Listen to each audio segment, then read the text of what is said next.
स्वागतम।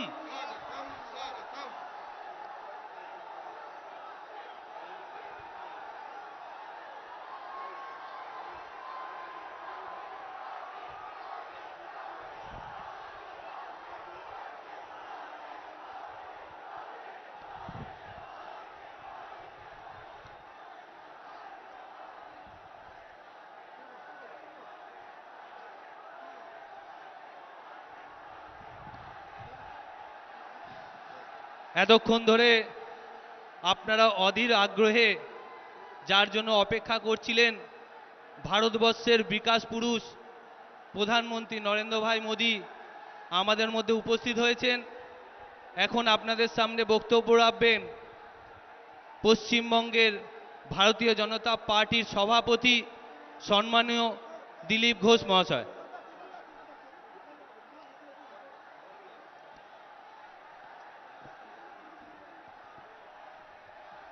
মঞ্চে উপবিষ্ট ভারতবর্ষের মাননীয় প্রধানমন্ত্রী তথা বিশ্বের জনপ্রিয়তম নেতা মাননীয় নরেন্দ্র মোদীজি, মাননীয় সুরেশ পূজারি, মাননীয় মহেন্দ্রজি, আমাদের প্রদেশের দুই সাধারণ সম্পাদক মাননীয় প্রতাপ দা, সহসভাপতি জয়প্রকাশ দা, আমাদের তিনজন জেলা প্রেসিডেন্ট হাওড়া, হুগলি এবং হাওড়া গ্রামীণের, এবং প্রদেশ জেলা বিভিন্ন স্তরের কার্যকর্তাগণ, সমস্ত প্রার্থীগণ, স্থানীয় সুধী নাগরিকবৃন্দ, মা ও বোনেরা, পশ্চিমবাংলার এবারে সাধারণ নির্বাচন উত্তেজনার চরম পর্যায়ে পৌঁছে গেছে। বাংলার রাজনীতি টগবগ করে ফুটছে, কিন্তু যেখান থেকে নির্বাচন শুরু হয়েছিল আজ 15-20 দিন পরে অনেক পরিবর্তন হয়ে গেছে। আমরা ভেবেছিলাম শান্তিতে এবারে নির্বাচন হবে, কিন্তু বন্ধুগণ আমাদের ধারণা ভুল হয়েছে। আমাদেরকে কেউ প্রথমে গুরুত্ব দেয়নি। আমরা পেছনের সারিতে 4 নম্বর স্থানে ছিলাম। যারা অনেক আগের থেকে রাস্তায় নেমেছিলেন, ময়দানে নেমেছিলেন, প্রার্থী ঘোষণা করে প্রচার শুরু করেছিলেন, তারা আস্তে আস্তে পিছতে শুরু করেছেন, আর ভারতীয় জনতা পার্টি পেছন থেকে সামনের দিকে যেতে শুরু করেছে। আমরা চতুর্থ থেকে তৃতীয়, দ্বিতীয়, এখন প্রথমের দিকে ছুটছি। কিন্তু যারা লম্পঝম্প করে শুরু করেছিলেন তারা ক্লান্ত হয়ে গিয়ে পিছিয়ে যাচ্ছেন। আর বিজেপির অগ্রগতিকে রুখতে না পেরে বিজেপির কর্মী নেতাদেরকে আক্রমণ করছেন। কয়েকদিন আগে জাঙ্গিপাড়াতে আমাদের কর্মীকে মারা হয়েছে, গতকাল বাড়িতে মারা হয়েছে। আমি আপনাদের বলে দিই, আমাদের খুবই আদরের ভালোবাসার পাত্র বাবুল সুপ্রিয় আজকে কলকাতায় ভোট দিতে গেছিলেন, সেখানে তার সঙ্গে ধাক্কাধাক্কি অপমান করা হয়েছে তাকে। এটা থেকে বন্ধুগণ বোঝা যায় ভারতীয় জনতা পার্টি থেকে বাকিরা ভয় পেয়েছেন। বিজেপির যে বিজয় রথ, তাকে রাজনৈতিকভাবে আটকাতে না পেরে তার সঙ্গে হিংসার আশ্রয় নিয়ে, ভয়ের আশ্রয় নিয়ে, অত্যাচারের আশ্রয় নিয়ে আটকাবার চেষ্টা করছেন। কিন্তু ভারতীয় জনতা পার্টিকে এত তাড়াতাড়ি ভয় দেখানো চলবে না, ভয় দেখানো যাবে না। বন্ধুগণ, পশ্চিমবাংলা নূতন কিছু চাইছে। আমরা সেই নূতন কিছু দেওয়ার জন্য লড়াই করছি। পশ্চিমবঙ্গকে বাঁচাবার জন্য লড়াই করছি, পশ্চিমবঙ্গকে এই নরক থেকে তোলার জন্য লড়াই করছি। তাই মানুষ আমাদের কাছে ধীরে ধীরে আসছেন। আপনাদের মধ্যে যে উৎসাহ, উন্মাদনা, এটা দেখে বোঝা যাচ্ছে বিজেপি আজকে বাংলা একটি শক্তি হিসেবে প্রতিষ্ঠিত হয়েছে, বাংলার মানুষ তাকে স্বীকার করেছে। তাই বন্ধুগণ, আমি বেশি লম্বা কিছু বলবো না। যার ভাষণ শোনার জন্য আমরা এতক্ষণ ধরে বসে আছি, মাননীয় নরেন্দ্র মোদী আমাদের সামনে উপস্থিত, তিনি বক্তব্য রাখবেন। আমি দুটি কথা খালি বাংলার লোককে বলতে চাই। পশ্চিম বাংলার লোক দুটো জিনিসকে ঘৃণা করত। প্রথম হচ্ছে মহিলাদেরকে যারা অসম্মান করে তাদেরকে, এবং যারা দুর্নীতির সঙ্গে যুক্ত তাদেরকে। তাই বাংলা এই দুটোকে দূরে রেখেছিল। দুর্ভাগ্যবশত আজকে পশ্চিম বাংলা মহিলাদের উপর অসম্মান, অত্যাচারে ভারতবর্ষে 1 নম্বর হয়েছে, এবং দুর্নীতিতেও আজকে বাংলার রাজনীতি পাঁকে ঢুকে গেছে, গলা পর্যন্ত ডুবে গেছে। তাই এই পশ্চিম বাংলার সম্মানকে উদ্ধার করার জন্য, পশ্চিম বাংলার রাজনীতিকে কলঙ্কমুক্ত করার জন্য এখানে রাজনৈতিক পরিবর্তন দরকার আছে। মা বোনেদের সম্মান রক্ষার জন্য এবং বাংলার রাজনীতিকে দুর্নীতির কলঙ্ক মুক্ত করার জন্য ভারতীয় জনতা পার্টি লড়াই করছে। আমি সবাইকে বলতে চাই, একবার আপনারা বিজেপিকে সুযোগ দিন। বিজেপির প্রার্থীদেরকে পদ্মফুল চিহ্নে ভোট দিয়ে বিপুল ভোটে বিজয়ী করুন। আমরা যদি পশ্চিমবাংলায় সরকার করতে পারি, আমি কথা দিচ্ছি বাংলার মানুষকে, আমাদের বাড়ির মা বোনেরা বাইরে গেলে বাড়িতে উদ্বেগের সঙ্গে উৎকণ্ঠার সঙ্গে বসে থাকতে হবে না, তারা সম্মানের সঙ্গে সমাজে ঘুরে বেড়াতে পারবেন। এবং পশ্চিমবাংলার রাজনীতিতে যে কলুষতা এসেছে, যে কলঙ্ক এসছে, দুর্নীতি এসছে, তাকে আমরাই মুক্ত করতে পারি। কারণ সারা ভারতবর্ষে 1300-এর বেশি এমএলএ, 284 এমপি, হাজার হাজার নেতা বিজেপির কাজ করছেন, কারো হিম্মত নেই তাদের দিকে আঙুল তুলে একটা দোষ দেয়। সেই ভারতীয় জনতা পার্টি দায়িত্ব নিয়ে আমি বলছি, পশ্চিমবাংলাকে আমরা উদ্ধার করব, পশ্চিমবাংলার রাজনীতিকে উদ্ধার করব, পশ্চিমবাংলার সম্মানকে উদ্ধার করব, পশ্চিমবাংলাকে সোনার বাংলা তৈরি করব। এই আশা রেখে সবাইকে ধন্যবাদ জানিয়ে আমার ক্ষুদ্র বক্তব্য শেষ করছি। ভারত মাতা কি জয়, বন্দে মাতরম। এখন আমরা ভারতবর্ষের বিকাশ পুরুষ এবং সারা পৃথিবীর জনপ্রিয় নেতা, তাকে আমরা পুষ্প গুচ্ছ দিয়ে বরণ করে নেব।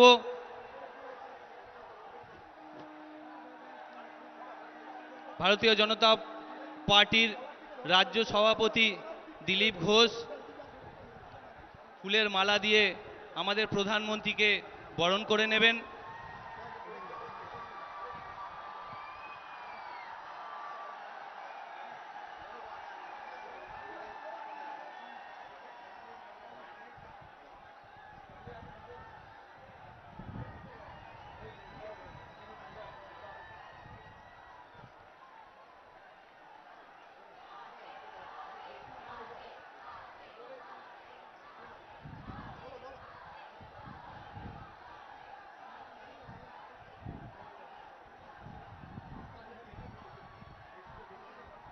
বন্ধুগণ,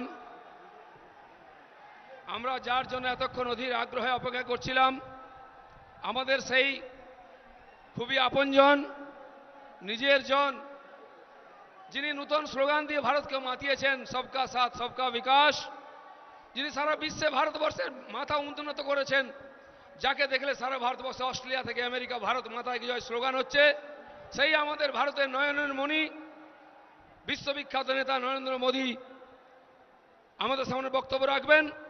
কিন্তু আমি তার আগে তাকে আরেক নরেন্দ্রর একটি মূর্তি দিয়ে সম্মানিত করতে চাই, স্বামী বিবেকানন্দের মূর্তি ভেট করতে চাই। भारत माता की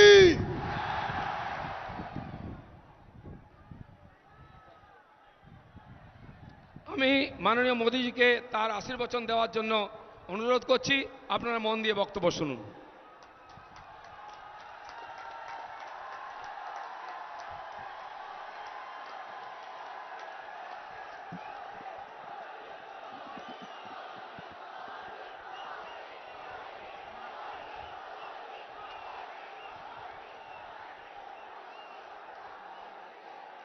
मंच पर विराजमान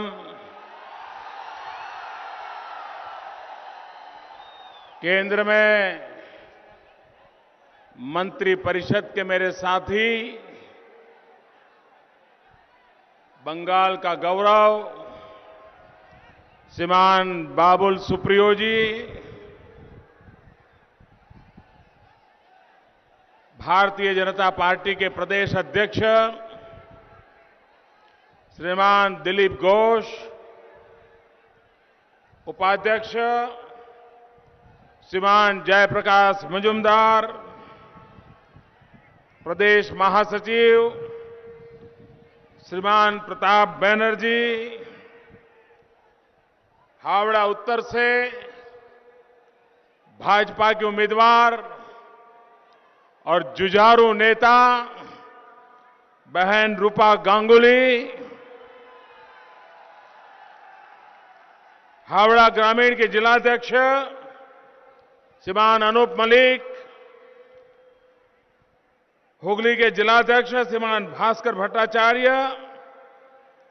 युवा मोर्चा के अध्यक्ष तुषार कांति घोष,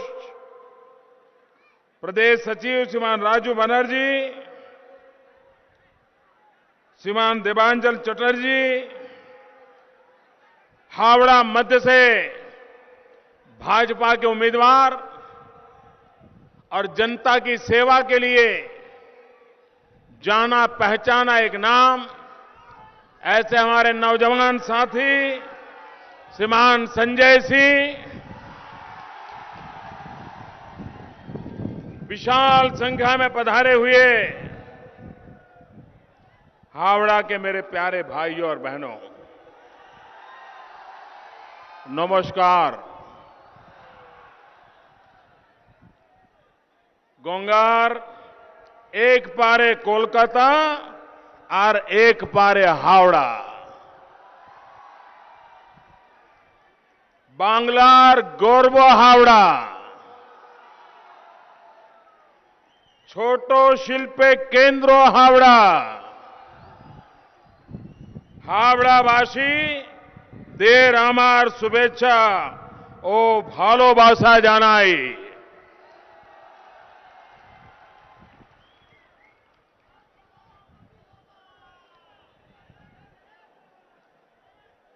मेरे प्यारे भाइयों और बहनों, आज एक और चुनाव का दौर समाप्त हुआ।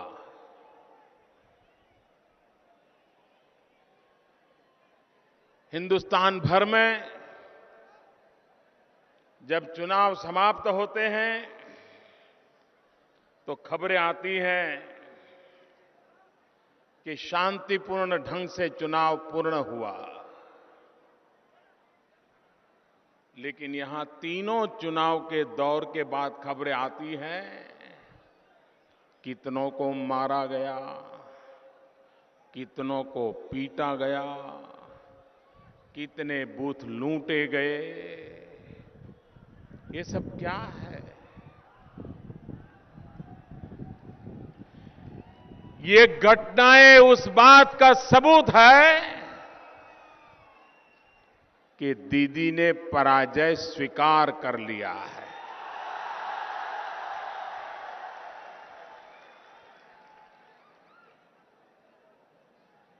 और जब पराजय दीवार पर लिखा हुआ दिखाई देता है तो मरता क्या न करता।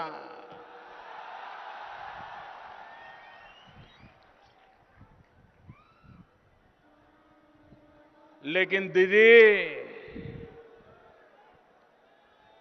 अब बंगाल की जनता आपको भली भांति पहचान गई है।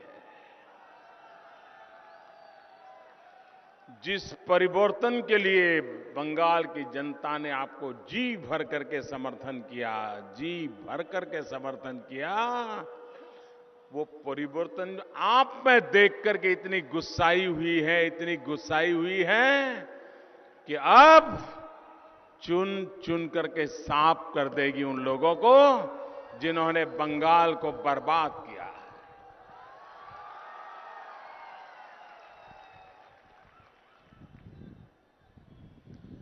एक जमाना था, ये हावड़ा न सिर्फ बंगाल की आर्थिक गतिविधि का इंजन था, यहां की गतिविधि हिंदुस्तान की आर्थिक ताकत बनी हुई थी। एक जमाना था कि यहां के हेरिटेज बिल्डिंग पूरे बंगाल की शानो शौकत हुआ करती थी। एक वो भी दिन था जब बंगाल की हर कलम, बंगाल में फैलने वाला, हिंदुस्तान में पहुंचने वाला हर विचार, हर चिंतक, हर लेखक, हर कवि यही हावड़ा की भूमि पर रहते थे और साहित्य कला की साधना करते थे। और कभी यहां का मजदूर जूट के कारखाने से गरीब किसानों की ताकत बना हुआ था। क्या कारण है?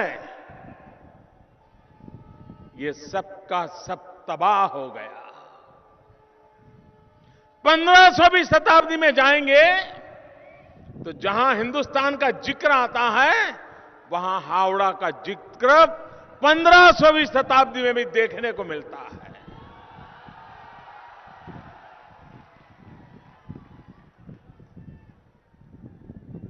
क्या कारण है और इसके लिए कौन जिम्मेवार है? जो हावड़ा कभी बंगाल को नहीं, देश के नौजवानों को रोजगार देता था, उस हावड़ा का नौजवान रोजी रोटी के लिए मुंबई की झुपड़पट्टी में जाने के लिए मजबूर क्यों हो रहा है?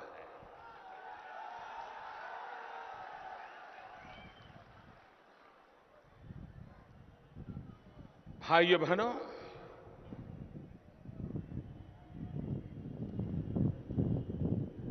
कुछ राजनीतिक दलों ने, कुछ राजनीतिक नेताओं ने बंगाल को, यहां की जनता को टेकन फॉर ग्रांटेड मान लिया है और इसलिए वो मानते हैं कि एक बार हम सत्ता में आ गए तो सत्ता का उपयोग, दुरुपयोग कुछ भी करके हम सत्ता पर चिपके रहेंगे और 5 साल तक उस तिकड़म को करते रहेंगे ताकि अगले चुनाव के लिए रास्ता साफ हो जाए। भाइयों बहनों,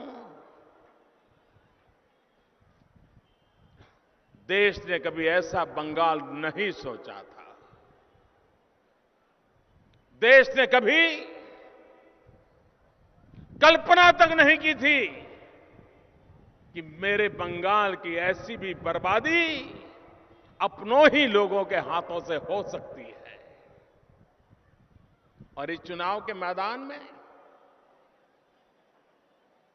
जो भी दल है, बंगाल के लोग बुद्धिमान हैं, बंगाल के लोग सोचने वाले लोग हैं। हर चीज की बारीकी से एनालिसिस करना बंगाल के लोगों का स्वभाव है। ये बात सही है कि ज्यादातर बंगाली मन पर बंगाली दिल हावी हो जाता है।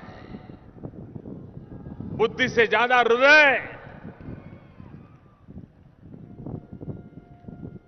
प्रभावी रहता है,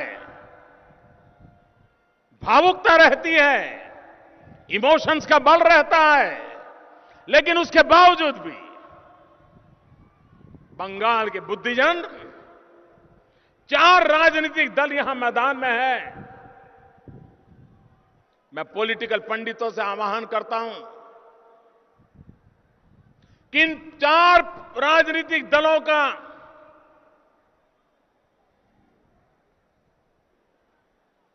जरा लेखा जोखा लें। किस दल का क्या चरित्र है, कौन दल किस प्रकार से काम करता रहा है, किस दल का क्या ट्रैक रिकॉर्ड है, किस दल ने देश को क्या दिया है। चारों दलों को जरा तराजू पर तोल करके देखा जाए। इस देश ने सालों तक कांग्रेस के शासन को देखा है। इस देश ने लेफ्ट की सरकारों को भी देखा है। इस देश ने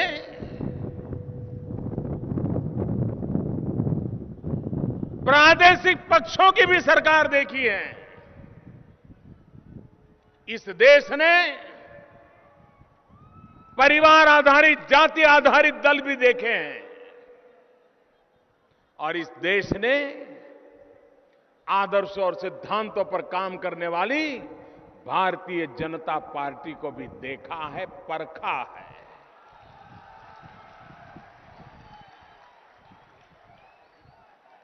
उनके ट्रैक रिकॉर्ड को, उनके कार्यकलापों को, उनके कार्यक्रमों को बारीकी से तराजू पर तोला जाए। क्या कारण है? इतने साल कांग्रेस की सरकारें रही और एक बार देश की जनता कांग्रेस को हटाती है और कांग्रेस को हटाने के लिए किसी को भी लाने के लिए तैयार हो जाती है। कोई भी मिल जाए वो मंजूर, लेकिन कांग्रेस मंजूर नहीं। और इतिहास कहता है कि हिंदुस्तान में जिस कोने से कांग्रेस गई 25-25, 30-30 साल तक कभी वापस नहीं आई है।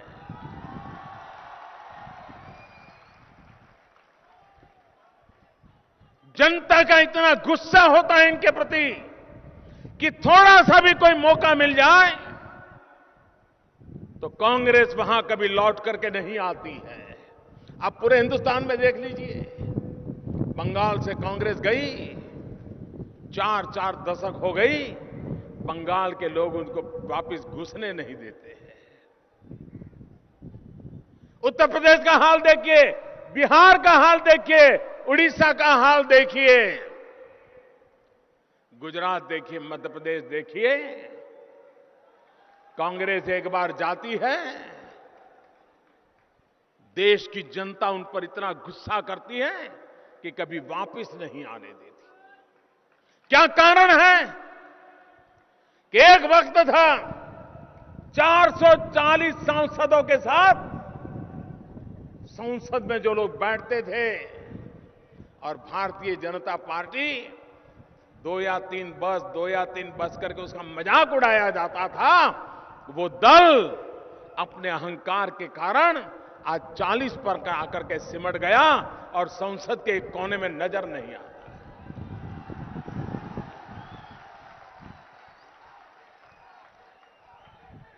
आज देश की जितनी समस्याएं हैं, अगर गरीबी है, बेरोजगारी है, बीमारी है, अव्यवस्था है, क्या अंग्रेजों ने विरासत में यह दिया था क्या? अरे जब अंग्रेजों ने हिंदुस्तान छोड़ा था तब बंगाल देश का नेतृत्व करता था। आपने जब देश बंगाल संभाला, आपने बंगाल को बर्बाद करके रख दिया। लेप वालों को जहां भी सेवा करने का मौका मिला, क्या किया? आधुनिकता का विरोध, कंप्यूटराइजेशन का विरोध, अंग्रेजी का विरोध, उद्योगों का विरोध,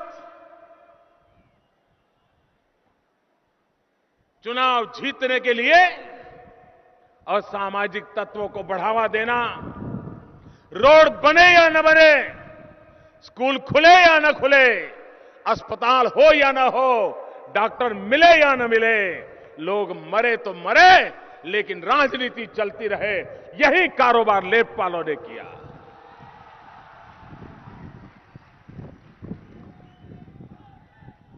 चौंतीस साल तक किसी को सरकार चलाने का मौका मिले, वो पश्चिम बंगाल को कहां से कहां तक ले जा सकते थे।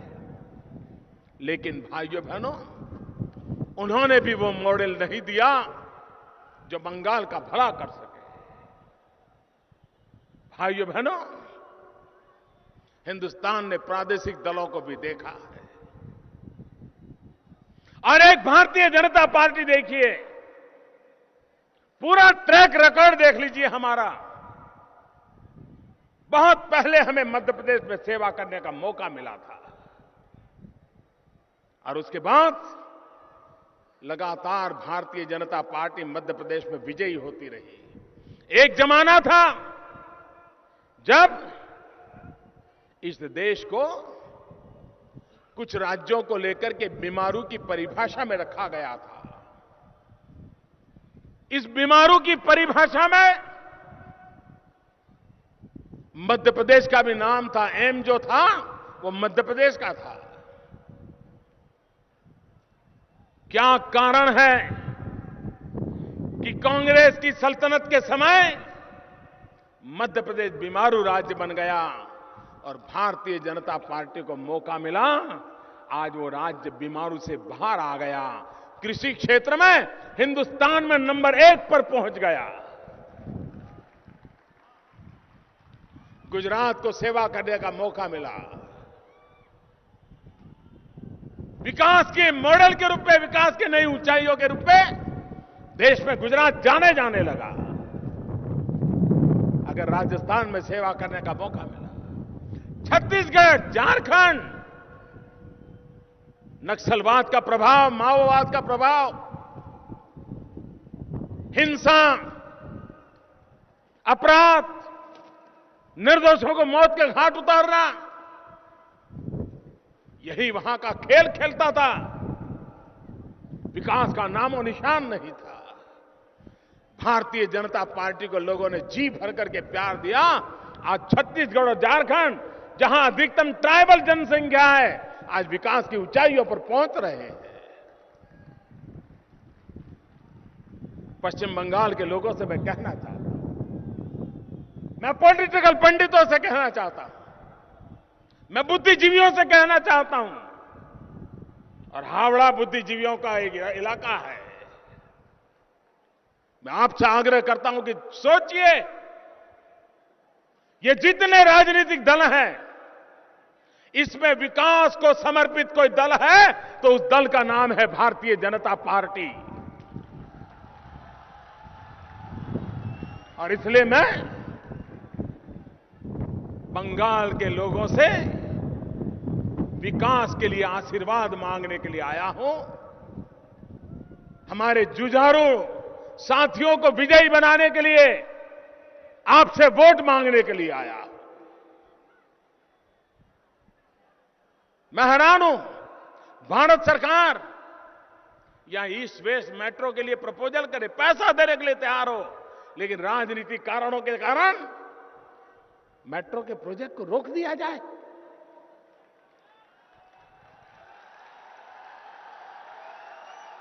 क्या ऐसे लोगों को माफ करोगे आप? ऐसे लोगों को माफ करोगे? पिछले अगस्त महीने में बाढ़ आई। बाढ़ के समय यहां की सरकार का काम था कि हावड़ा के लोगों को मदद पहुंचाए। सरकार ने कुछ किया नहीं। और जब बहन रूपा गांगुली हावड़ा के लोगों की मदद के लिए सामान लेकर के जा रही है तो उस पर हमले किए जा रहे। क्या यह मानवता है? क्या गरीबों को दुख में मदद करना, क्या उसमें भी राजनीति करोगे? भाइयों बहनों, ऐसा राजनीतिक कल्चर बंगाल के जीवन को तबाह कर चुका है। और इसलिए लोकतंत्र में चुनाव एक कसौटी होती है। आपके सपनों को साकार करने के लिए निर्णय करने का आपके हाथ में होता है। ज्योतिषियों के लिए आपका भाग्य आपके हथेली में होगा, लेकिन लोकतंत्र में देश का भाग्य आपकी उंगली में होता है। किस बटन पर उंगली दबाते हो, उसके आधार पर भविष्य तय होता है।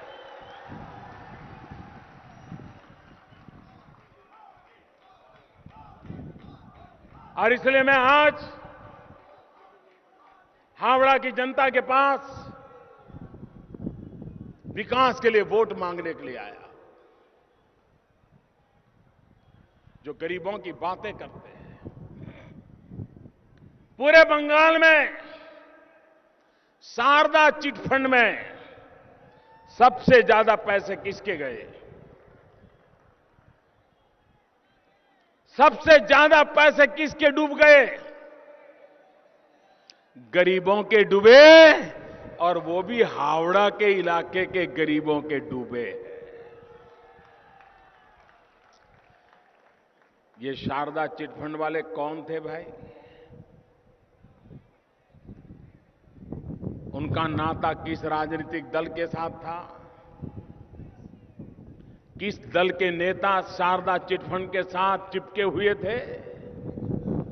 और जो जेल में गए वो बयान देके कहते हैं कि किसके घर में मीटिंग हुई थी, कब मीटिंग हुई थी और पैसे कहां रखने का तय हुआ था, ये सारी बातें बताते हैं। जिन्होंने गरीबों के पैसों को लूट लिया,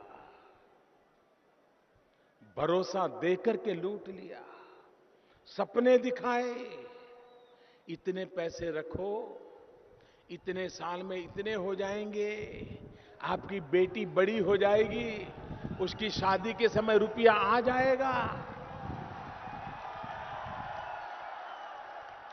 अभी पैसे यहां रख दो, जब मकान बनाना होगा इतने रुपये मिल जाएंगे। अभी पैसे हमारे यहां दे दो, आपका बच्चा बड़ा हो जाएगा तो कॉलेज में पढ़ने के लिए पैसा मिल जाएगा। गरीब ने, बेचारे ने रुपये पैसे नहीं, अपनी जिंदगी के सारे सपने शारदा चिटफंड में जमा करवा दिए थे। और आप लोगों ने उन शारदा चिटफंड के माध्यम से उन गरीबों के पैसों को लूट लिया। गरीबों की बातें करने वाले लोगों को यह हक नहीं बनता है, यह हक नहीं बनता है उनको। और इसलिए भाइयों बहनों, दिल में एक पीड़ा होती है कि मेरे बंगाल के गरीबों का ये हाल करने वाले लोगों को एक पल सार्वजनिक जीवन में रहने का अधिकार नहीं होता है। भाइयों बहनों, राजनीति अपनी जगह पर है, लेकिन गरीब की जिंदगी रौंदने का अधिकार किसी को नहीं मिलता है।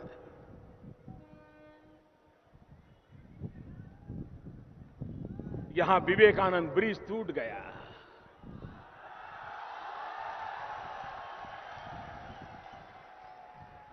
ये किस बात का सबूत है?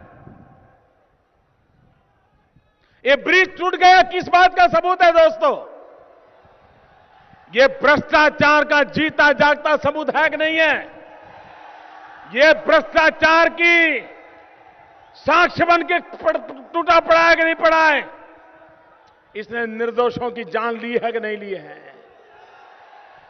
अगर एक निर्दोष की जान चली जाए तो अदालत जिंदगी भर की जेल दे देती है। आपके इन कुकृत्यों ने इतने लोगों की जान, जिन्होंने शुरू किया वे भी जिम्मेवार, और जिन्होंने पूरा करने का प्रयास किया वो भी उतने ही जिम्मेवार है। दोनों जिम्मेवार हैं। और इसलिए भाइयों बहनों, और जो चेहरे शारदा में दिखते हैं वही चेहरे नारदा में दिखते हैं।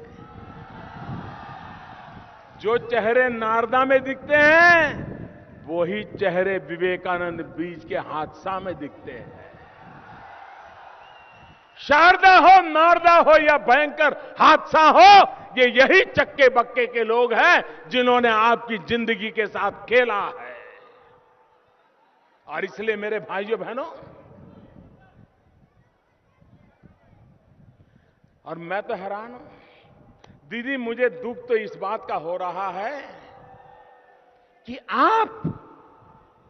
हम तो पहले सैकड़ों मील गुजरात में जब हुआ करते थे, राजनीति में हम कुछ नहीं थे, हम तो एक सिपाही की तरह, कार्यकर्ता की तरह काम करते थे।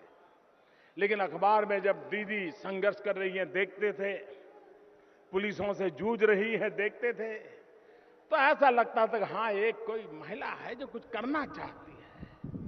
जब भ्रष्टाचार की बात आती थी तो दीदी जिस प्रकार से उछल पड़ती थी, भ्रष्टाचार के खिलाफ लड़ाई लड़ने के लिए कुर्सी तक फेंक देती थी। दीदी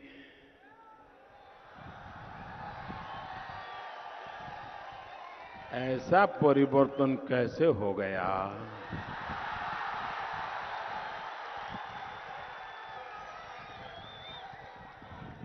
टीवी के कैमरा के सामने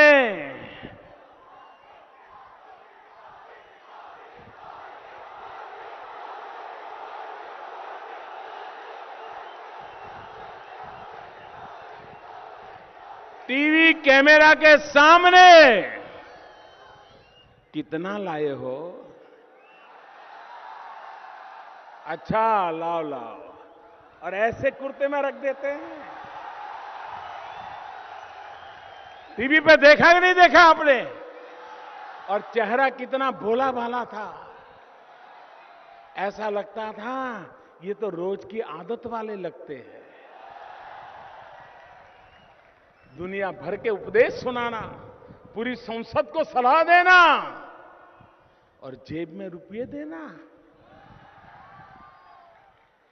और कुछ लोग तो टीवी के सामने कह रहे हैं इतना कम क्यों लाए?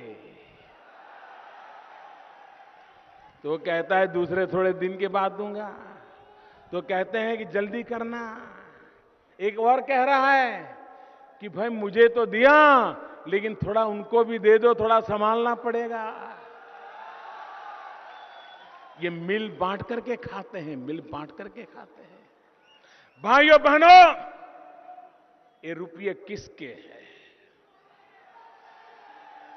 ये जनता जनार्दन के है कि नहीं है? ये पैसे आपके पसीने के है कि नहीं है? ये पैसे आपके सपनों के लिए है कि नहीं है? ये आपके पैसों को जिन्होंने चुराया वे गुनहगार है कि नहीं है? इस चुनाव में सजा करोगे कि नहीं करोगे? ऐसी सजा करो, ऐसी सजा करो कि आने वाले दिनों में किसी की हिम्मत ना हो कि किसी से रुपये लेकर के ऐसे ब्रिज बनाए ताकि लोगों की जिंदगी के साथ खेलने का पाप हो जाए।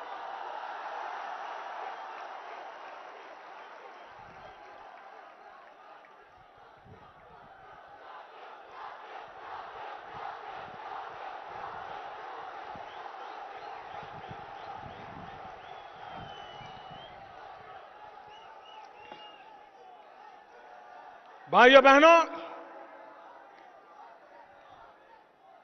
हमारी कोशिश है कि देश के नौजवान को रोजगार मिले और इसलिए हम स्किल इंडिया का कार्यक्रम चला रहे हैं, मुद्रा बैंक की योजना चला रहे हैं। देखिए फर्क कितना है, दो सरकारों के चिंतन में फर्क कितना है, दो राजनीतिक दलों की चिंतन में कितना अंतर है। उदाहरण से मैं बताना चाहता हूं। बैंकों के दरवाजे बंद रहे 60 साल तक और तब गरीब को जाना पड़ा शारदा चिटफंड में और उसको रोने की नौबत आई। एक हम है जिन्होंने गरीबों के लिए बैंकों के दरवाजे खोल दिए और प्रधानमंत्री जनधन योजना लाए। जब बैंकों का राष्ट्रीयकरण हुआ तब कहा गया था कि गरीबों के लिए बैंक होनी चाहिए, लेकिन जब मैंने शपथ लिया उस दिन तक इस देश के 40% लोग जिन्होंने बैंक का दरवाजा तक नहीं देखा था। हमने बीड़ा उठाया कि गरीब से गरीब का बैंक में खाता खोल देंगे। खोला, 2 लाख रुपए का बीमा दिया और जिसका जनधन अकाउंट था उसके परिवार में कोई आपत्ति आई तो हफ्ते के भीतर भीतर 2 लाख रुपए का चेक पहुंच गया।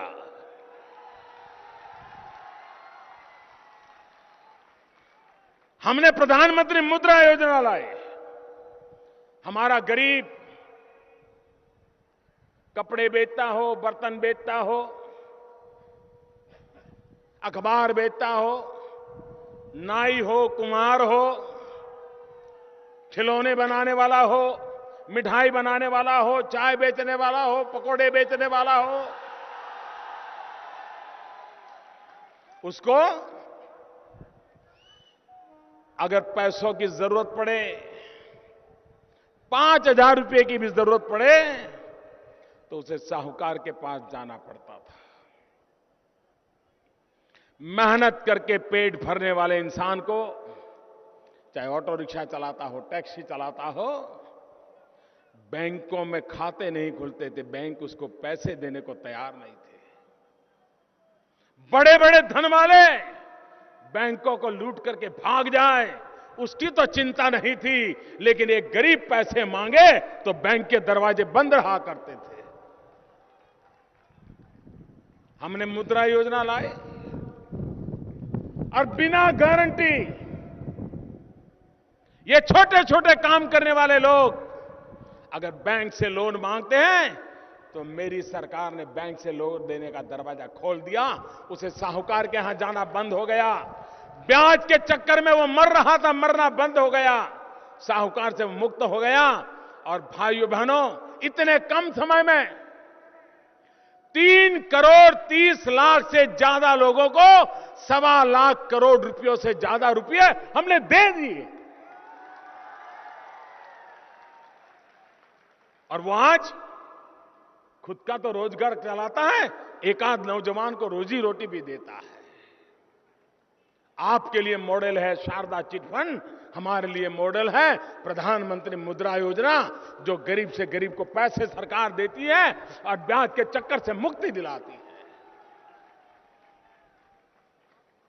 आप किस मुंह से गरीबों की बात करते हो? भाइयों बहनों, हमारे देश में नौजवान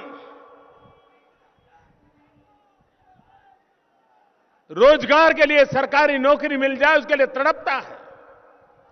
कितनी पढ़ाई क्यों न की हो, अगर ड्राइवर के नाते भी जॉब मिल जाए, प्यून के नाते जॉब मिल जाए, क्लेरिकल जॉब मिल जाए, तो वो अपना सौभाग्य मानता है। और सरकार में नौकरी पाने के लिए बेचारा एग्जाम देता रहता है, फॉर्म भरता रहता है, फॉर्म की फी भरता रहता है।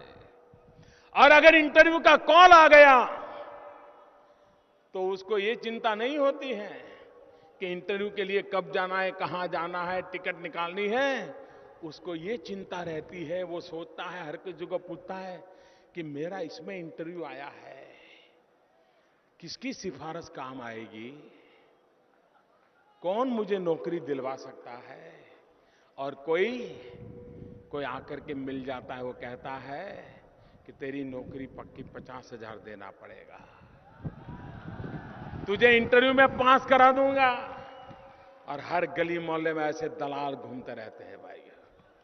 और गरीब बेचारा ड्राइवर की नौकरी पाने के लिए, क्लरिकल नौकरी पाने के लिए, इंटरव्यू पास करने के लिए, सिफारिश के लिए 50,000 लाख रुपया दे देता है।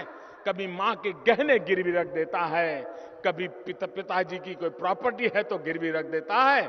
और मां बाप चाहता है कि बेटे को कहीं नौकरी मिल जाए, एक बार नौकरी मिल जाएगी तो फिर कर्ज चुका देंगे। इंटरव्यू, तीसरे और चौथे वर्ग के इंटरव्यू के पीछे हर वर्ष देश में हजारों करोड़ का भ्रष्टाचार का कारोबार चलता था। हमने एक निर्णय किया मेरे नौजवान साथियों, हमने कहा अब भारत सरकार में वर्ग 3 और 4 में कोई इंटरव्यू नहीं होगा। जिसकी जो मेरिट है कंप्यूटर तय करेगा, जिसको ज्यादा मेरिट के मार्क मिले हैं उसके घर नौकरी का ऑर्डर चला जाएगा। कौन कहता है कि भ्रष्टाचार से मुक्ति नहीं दिलाई जा सकती?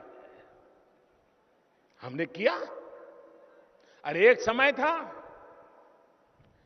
गैस का सिलेंडर भी चाहिए ना तो कोटा रहता था, घर में गैस सिलेंडर का कनेक्शन चाहिए तो नेता का कुर्ता पकड़ना पड़ता था।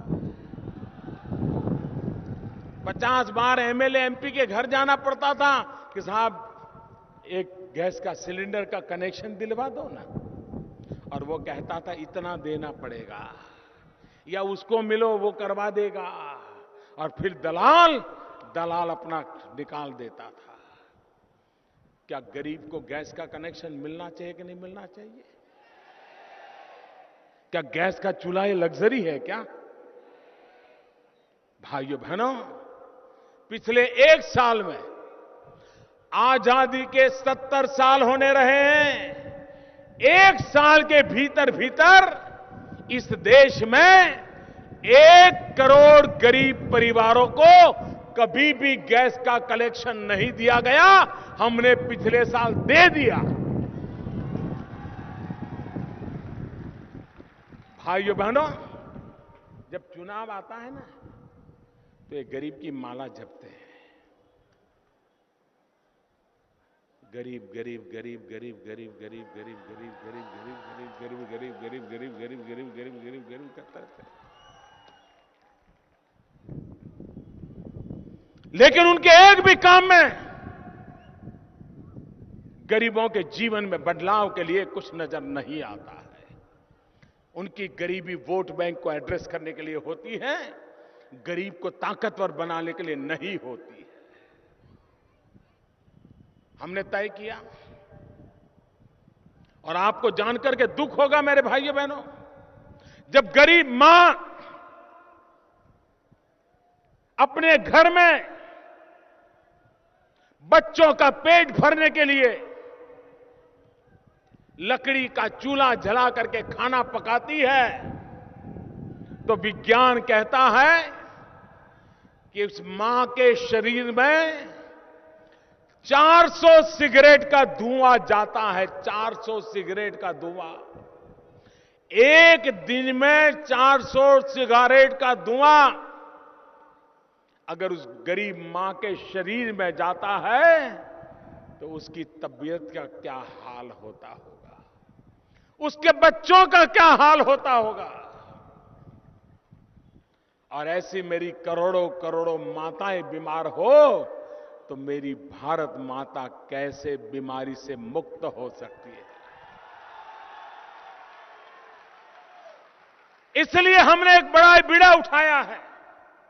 हमने तय किया है, आज हिंदुस्तान में करीब टोटल 25 करोड़ परिवार है। उन 25 करोड़ परिवार में 5 करोड़ परिवार ऐसे हैं जो गरीबी में जीते हैं, लकड़ी का चूल्हा जलाते हैं। हमने सपना देखा है, इन 5 करोड़ गरीब परिवार जो लकड़ी का चूल्हा जलाते हैं, उनको आने वाले 3 साल के अंदर अंदर गैस सिलेंडर का कनेक्शन दे दिया जाएगा और उन माताओं बहनों को धुएं से मुक्ति दिलाई जाएगी। कौन कहता है समस्याओं का समाधान नहीं हो सकता है? और इसलिए भाइयों बहनों, बंगाल का अगर भला करना है तो मेरा 3 सूत्री कार्यक्रम है। उन 3 सूत्री कार्यक्रम में मुझे आपके आशीर्वाद चाहिए। मेरा पहला सूत्र है विकास, दूसरा सूत्र है तेज गति से विकास, तीसरा सूत्र है चारों दिशाओं में विकास। माइक ठीक करो भाई। चारों दिशाओं में विकास। भाइयों बहनों, हर समस्या का समाधान विकास में है। बच्चों के लिए अच्छी पढ़ाई हो, नौजवानों के लिए अच्छी कमाई हो और बुजुर्गों के लिए अच्छी दवाई हो तो समस्याओं का समाधान होना शुरू हो जाएगा। भाइयों बहनों, मैं हैरान हूं, ये लोग बंगाल के लोगों को समझते क्या है?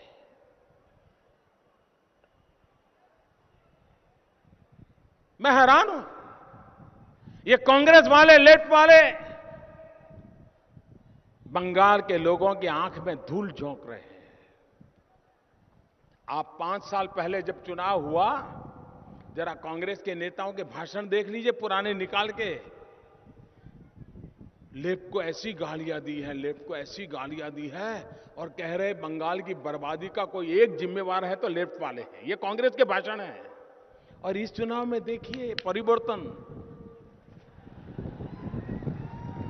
इस चुनाव में देखिए वो कांग्रेस वाले कहते हैं लेफ्ट से बढ़िया कुछ दुनिया में है ही नहीं, ये लेफ्ट वाले बड़े होनहार हैं, ये लेफ्ट वालों को गले लगाओ, बहुत अच्छे हैं, लेफ्ट के साथ कंधे से कंधा मिला करके चल रहे हैं। ये किसको मूर्ख बना रहे हो? मैं लेफ्ट वालों और कांग्रेस वालों को पूछता हूं, क्या आप ये मानते हो कि बंगाल की जनता इन चीजों को समझती नहीं है? क्या ये मानते हो कि बंगाल की जनता दूध का दूध और पानी का पानी नहीं कर पाती है? क्या बंगाल की जनता इस आपके परिवर्तन को नहीं समझती है क्या? और आप बंगाल के लोगों से मेरा आग्रह है कि शाम को जरा मलयालम टीवी जरा खोल करके देख लीजिए, केरल के किसी टीवी चैनल को खोल के देख लीजिए। जो लोग यहां बंगाल में कम्युनिस्टों को गले लगा के घूमते हैं और जो कम्युनिस्ट बंगाल में कांग्रेस को गले लगा के घूमते हैं, वो 500 किलोमीटर दूर केरल पहुंचते पहुंचते मैं तुझे मारूंगा, मैं तुझे काटूंगा, वो कहता है मैं तुझे मारूंगा, मैं तुझे काटूंगा। ये कौन सा चरित्र है? अगर अच्छे हैं तो वो केरल में भी अच्छे होने चाहिए, अगर बुरे हैं तो वो बंगाल में भी बुरे होने चाहिए। केरल में वो आपको बुरा लगे, बंगाल में आपको अच्छे लगे, इसका मतलब आपको कुर्सी अच्छी लगती है, बंगाल के लोगों का भविष्य अच्छा नहीं लगता है। और इसलिए भाइयों बहनों, जो केरल में कुश्ती कर रहे हैं लेफ्ट और कांग्रेस वाले, वो बंगाल में दोस्ती कर रहे हैं। ये राजनीति समझ नहीं आती है कि केरल में तो कुश्ती और बंगाल में दोस्ती। और ये टीएमसी का चरित्र देखिए, पिछले दिनों राज्यसभा के अंदर सारे काम अटके पड़े हैं, देश के भविष्य से जुड़ा कोई काम करने नहीं दिया जाता है। लोकसभा में तो हमारे पास बहुमत है, राज्यसभा में नहीं है। और हमें रोकने का काम कौन करते हैं? देश को रोकने का काम कौन करते हैं? देश के भविष्य को रोकने का काम कौन करते हैं? 3 लोग मिलकर के करते हैं, टीएमसी, लेफ्ट एंड कांग्रेस। पूरा देख लीजिए, यहां चुनाव लड़ रहे हो और संसद में कंधे से कंधा मिला करके भारत के भाग्य को रोकने के लिए षड्यंत्र करते हो। और इसलिए भाइयों बहनों, मैं आज आपसे कहने आया हूं, अरे विराट जनसागर, इतनी बड़ी मात्रा में जब आप मुझे आशीर्वाद देने आए हैं, हावड़ा की इस धरती से मैं कहना चाहता हूं, बंगाल की क्रांतिकारी धरती से कहना चाहता हूं, बंगाल के संतों और ऋषियों की धरती से कहना चाहता हूं, बंगाल के विद्वानों की धरती से कहना चाहता हूं कि मेरे बंगाल के भाइयों बहनों, आपने सब कुछ देख लिया है। कांग्रेस भी देखी, लेफ्ट भी देखा, टीएमसी भी देखी, एक बार हमें भी तो देख लीजिए।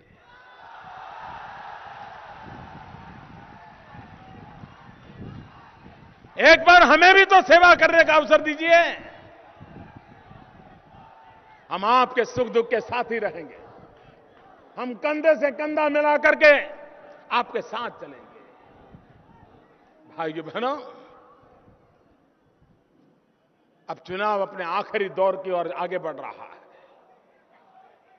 और मुझे विश्वास है कि जो आपके लिए जीते मरते हैं, ऐसे हमारे उम्मीदवारों को भारी बहुमत से विजयी बनाइए, बंगाल का भविष्य बनाइए और देश को आगे बढ़ाने में बंगाल नेतृत्व करे, ऐसा माहौल बनाइए। इसी अपेक्षा के साथ आप सबका बहुत बहुत धन्यवाद।